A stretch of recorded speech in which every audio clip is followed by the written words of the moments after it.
నమస్కారం వార్తలకు స్వాగతం. ముందుగా ముఖ్యాంశాలు.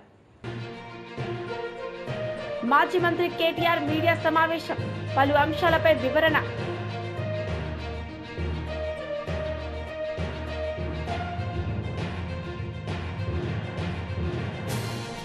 టీడీపీ పొలిట్ బ్యూరో సభ్యుల వర్ల రామయ్య మీడియా సమావేశం, పలు అంశాలపై వివరణ.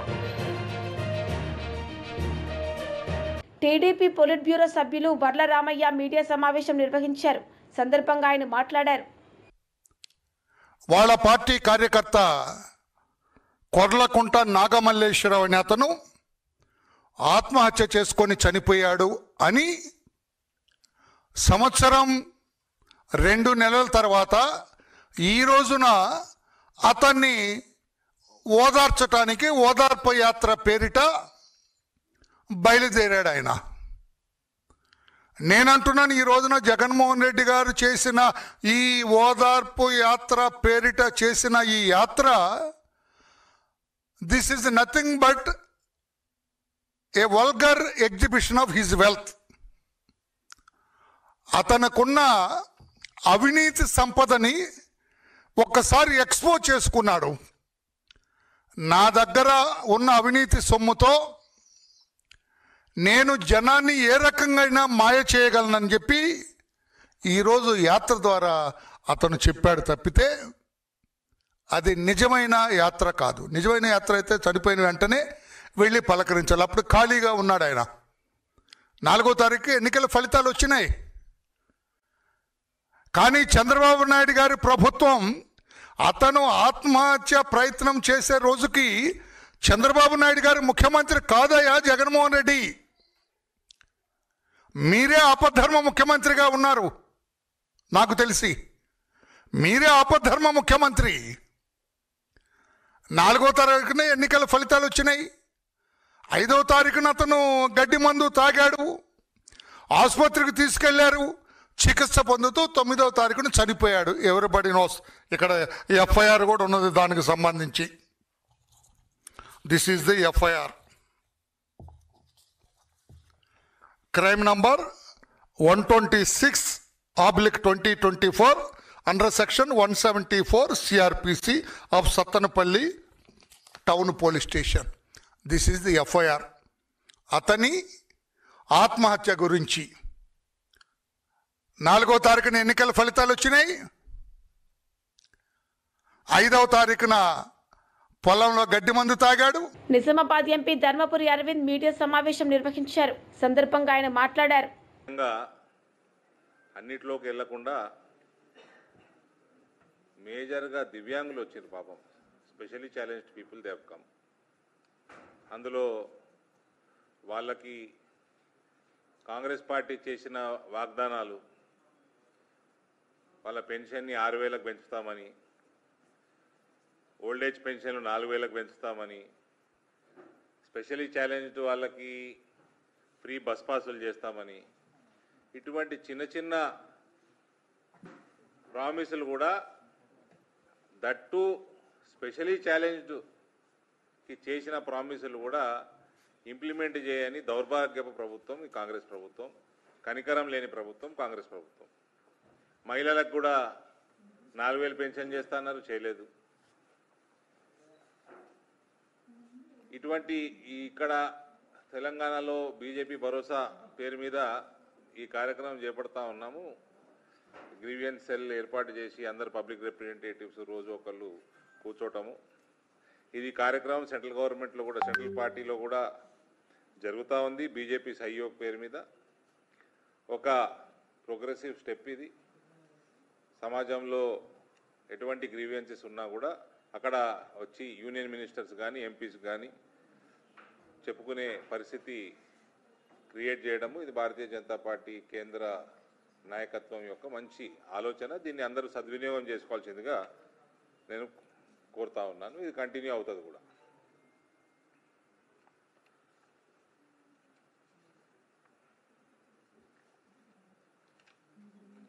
ఇటువంటి చిన్న చిన్న అంశాల మీదనే వీళ్ళకి డెసిషన్లు లేవు.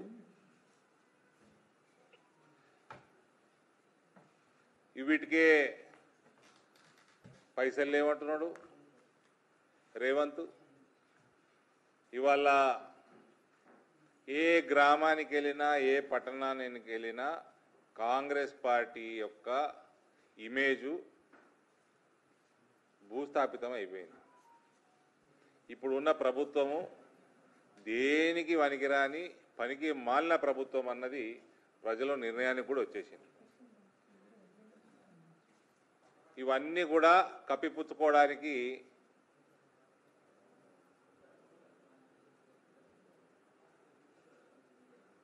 ఉత్తమ్ కుమార్ రెడ్డి ఏదో ఎజెండా పెట్టుకున్నాడు. ఇవాళ డైవర్షన్ టాక్టిక్స్, ఇందులో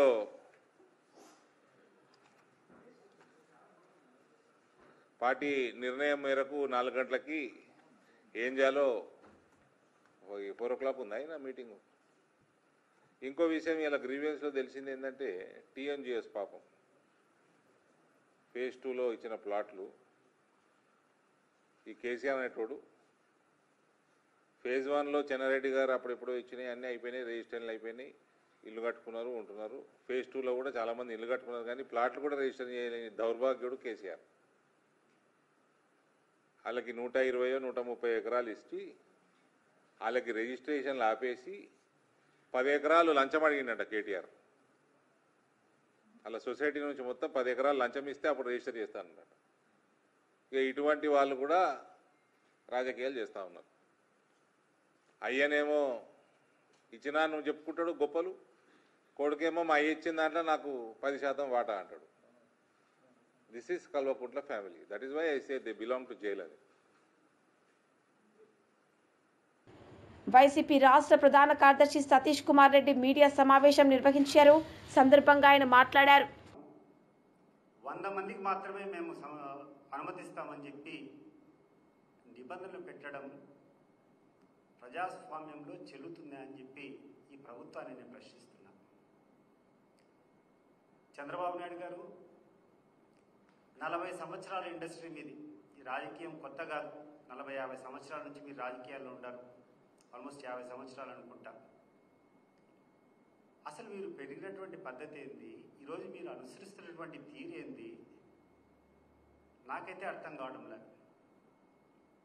చాలా సంవత్సరాలు నీకు అనుచరునిగా ఉన్నా, చాలా సంవత్సరాలు నీకు అభిమానిగా ఉన్నా, కానీ ఈరోజు మీలో వస్తున్నటువంటి ఈ మార్పు ఏందో నాకైతే అర్థం కావడం లేదు.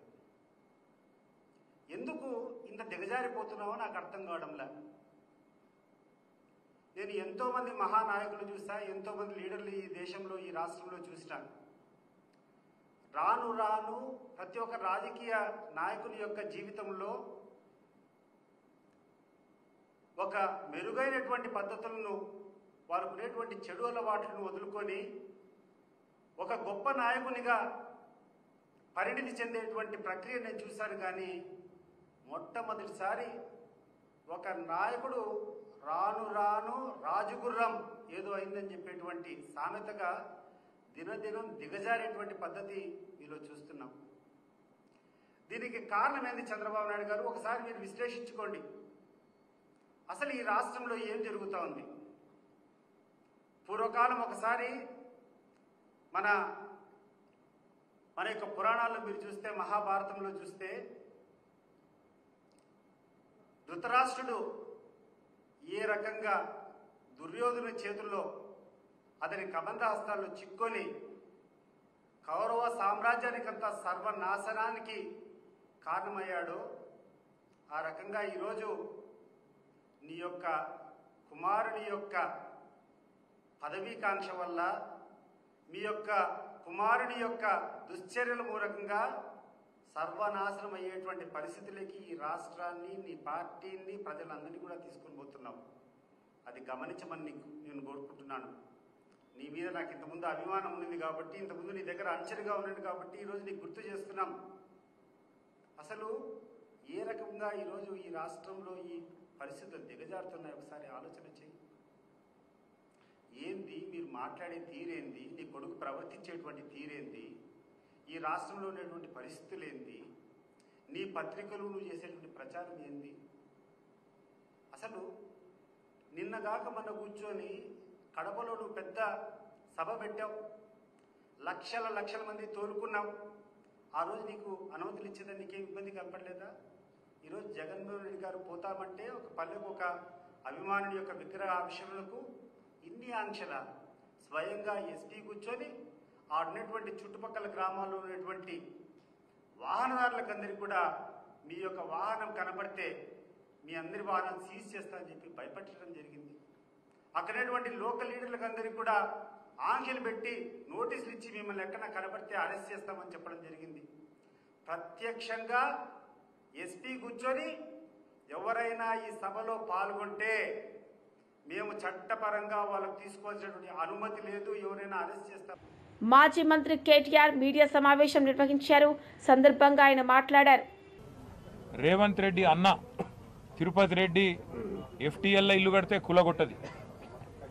రేవంత్ రెడ్డి గారి మనుషులు, ఆయన పార్టీలో ఉండే ఎమ్మెల్యేలు, మంత్రులు, వాళ్ళ ఇండ్లు బఫర్ జోన్లో ఉన్నా, FTLలో ఉన్నా, చెరువు మధ్యలో కట్టినా హైడ్రాక్ గనలబడది.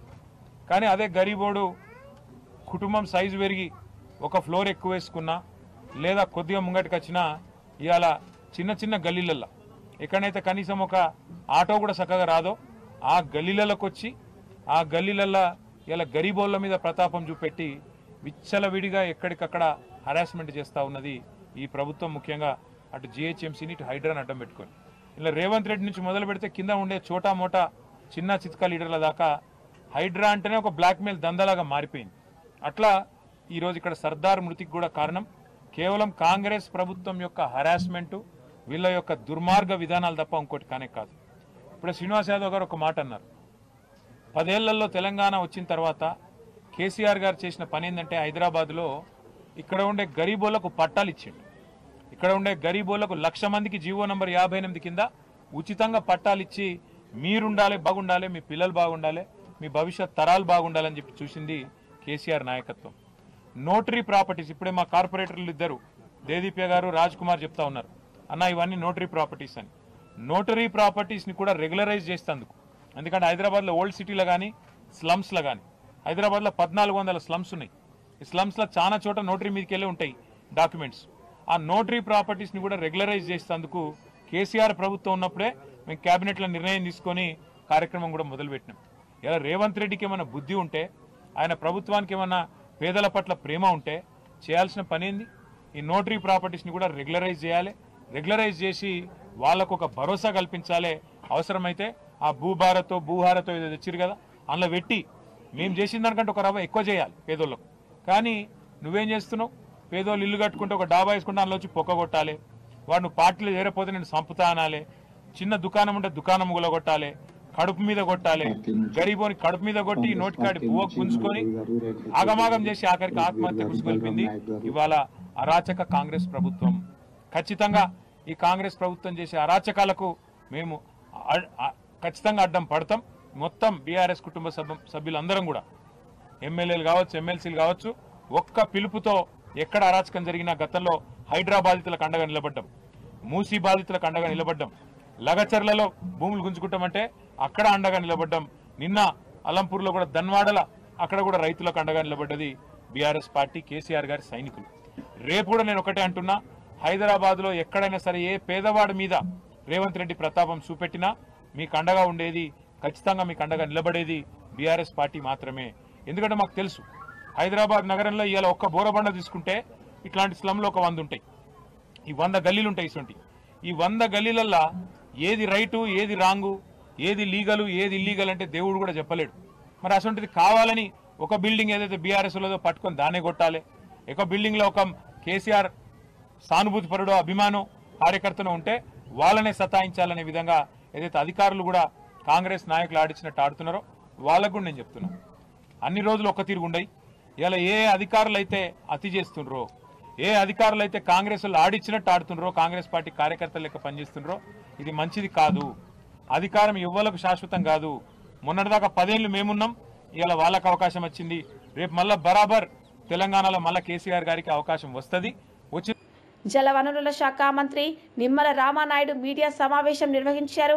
సందర్భంగా ఆయన మాట్లాడారు. ఈ రకంగా తల్లికి వందనం.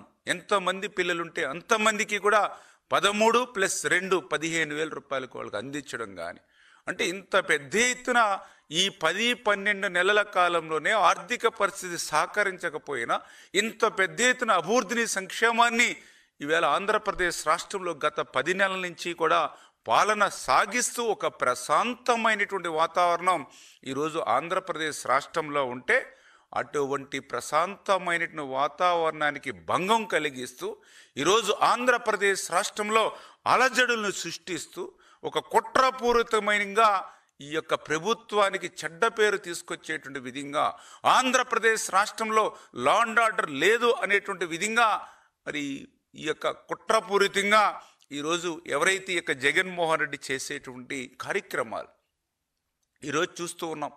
పరామర్శల పేరిట ఆయన చేసేటువంటి రాజకీయాలు, ఆయనకి ప్రజాస్వామ్యం మీద గౌరవం లేదు, పోలీసుల హెచ్చరికలను పట్టించుకునేటువంటి పరిస్థితి లేదు, నిబంధనలను ఖాతరు చేయడు. అంటే ఒక రాజకీయ నాయకుడికి ఉండవలసినటువంటి ఒక్క లక్షణం కూడా జగన్మోహన్ రెడ్డికి లేనటువంటి పరిస్థితి స్పష్టంగా మనందరికి కూడా అర్థమవుతున్నటువంటి పరిస్థితి. ఈరోజు బెట్టింగ్లో ఆత్మహత్య చేసుకున్నటువంటి వ్యక్తిని పరామర్శించడానికి వచ్చారు ఈవేళ జగన్మోహన్ రెడ్డి గారు. మరి పోలీసులు పర్మిషన్ లేదన్నా కూడా మీరు రావడం జరిగింది. మరి ఈవేళ మీ కాన్వాయ్ వల్ల ఒకరు చనిపోయారు, మళ్ళీ ఇప్పుడే రెండవ వ్యక్తి కూడా చనిపోయినటువంటి పరిస్థితి ఈరోజు కనిపిస్తున్నటువంటి పరిస్థితి. అంటే ఈరోజు పరామర్శకి వెళ్ళి మరి ఒకరు చనిపోతారు, మళ్ళీ వాళ్ళని పరామర్శించడానికి మళ్ళీ ఇంకొకసారి వస్తారు, మళ్ళీ వేరే వాళ్ళు చనిపోతారు. అంటే ఇట్లా చూస్తే అంటే పరామర్శలకి వెళ్ళేటువంటి వాళ్ళు కూడా ఇంత యుద్ధ వాతావరణంలో పోతున్నట్లుగా ఏదో మరి మనం చూస్తూ ఉన్నాం. ఇవాళ ఆ విజువల్స్ కానీ ఆ యొక్క మీడియాలో డీజే మరి పాటలతోటి, డీజే డ్యాన్సులతోటి, ఏదైతే పెద్ద పెద్ద గజమాలతో స్వాగతం పలుకుతూ, తీన్మార్లతోటి, అంటే ఈ రకమైనటువంటి పరామర్శలను ఎక్కడ కూడా మేము చూడలా. రాజకీయాల్లో కానీ జనరల్గా కానీ ఎక్కడ కూడా చూడలా. ఏంటి పరామర్శలకు పోతూ డీజే పాటలు, డీజే డ్యాన్సులు, పెద్ద పెద్ద గజమాలలు, తీన్మార్లు, మరి నిజంగా కొన్ని చోట్ల ఆ ఫ్లెక్సీలు కూడా చూస్తూ ఉంటే అందులో ఒక ఫ్లెక్సీ నిజంగా ఆశ్చర్యం. 2029లో వైఎస్ఆర్సీపీ వచ్చిన వెంటనే గంగమ్మ తల్లి జాతరలో వేట తలలు నరికినట్లు రప్ప రప్ప అని నరుకుతాం ఒక్కొక్కడిని అని చెప్పి మరి ఈవేళ వాళ్ళు పెట్టుకునేటువంటి ఫ్లెక్సులు, అంటే ఇవన్నీ చూస్తూ ఉంటే ఇది పరామర్శలకి వస్తున్నటువంటి పరిస్థితిగా లేదు, ఆంధ్రప్రదేశ్ రాష్ట్ర ప్రజల మీద దాడి చేయడానికే వస్తున్నటువంటి పరిస్థితి ఈరోజు క్లియర్గా కనిపిస్తున్నటువంటి పరిస్థితి.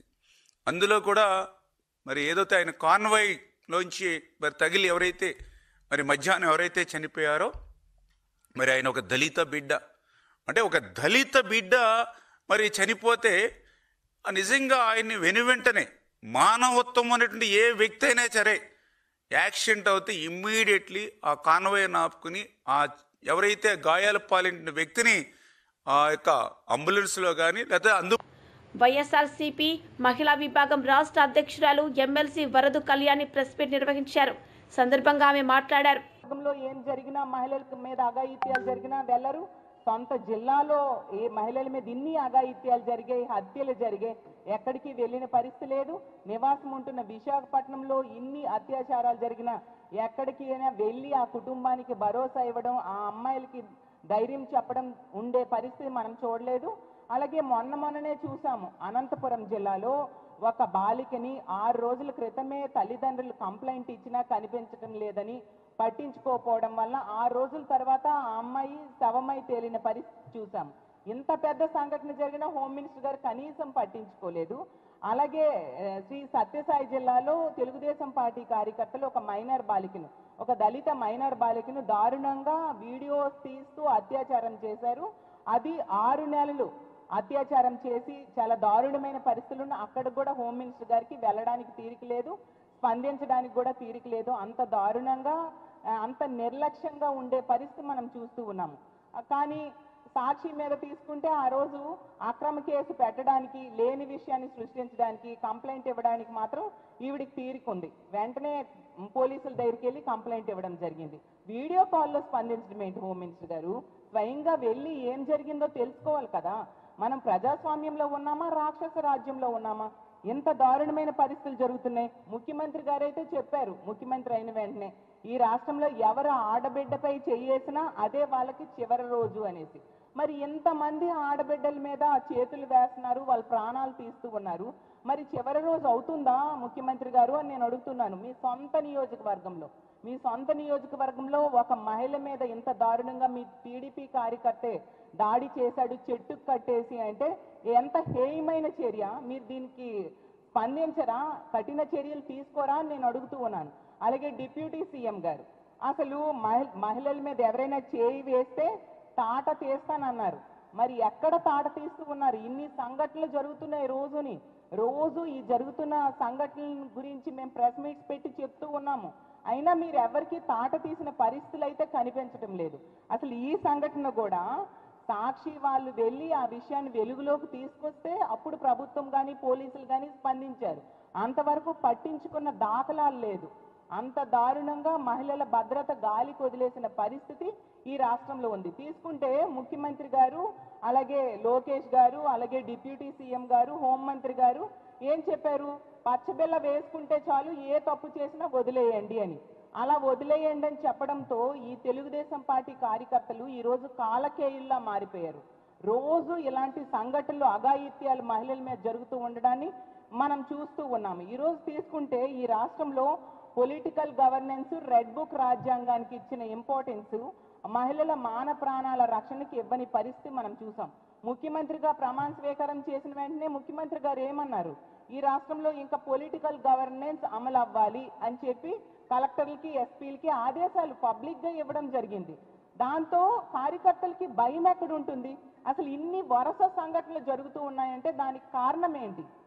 ఒకే ఒక కారణం, ఇలాంటి తప్పుడు పనులు చేసినా ఎటువంటి శిక్షలు ఉండవు, పట్టించుకునే నాదుడు ఉండడు ఈ రాష్ట్రంలో అనేది ఇలాంటి దుర్మార్గులకి భయం లేకుండా పోయింది. దానివల్ల ఇలా వరుస సంఘటనలు వినాల్సిన పరిస్థితి.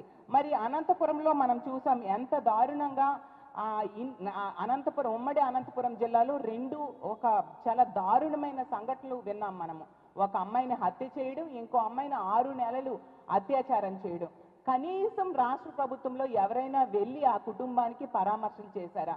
ముఖ్యమంత్రి గారు కానీ, హోంమంత్రి గారు కానీ, స్థానిక మంత్రులు కానీ ఎవరైనా పరామర్శ వార్తలు ముగించే ముందు ముఖ్యాంశాలు మరోసారి. మాజీ మంత్రి కేటీఆర్ మీడియా సమావేశం, పలు అంశాలపై వివరణ.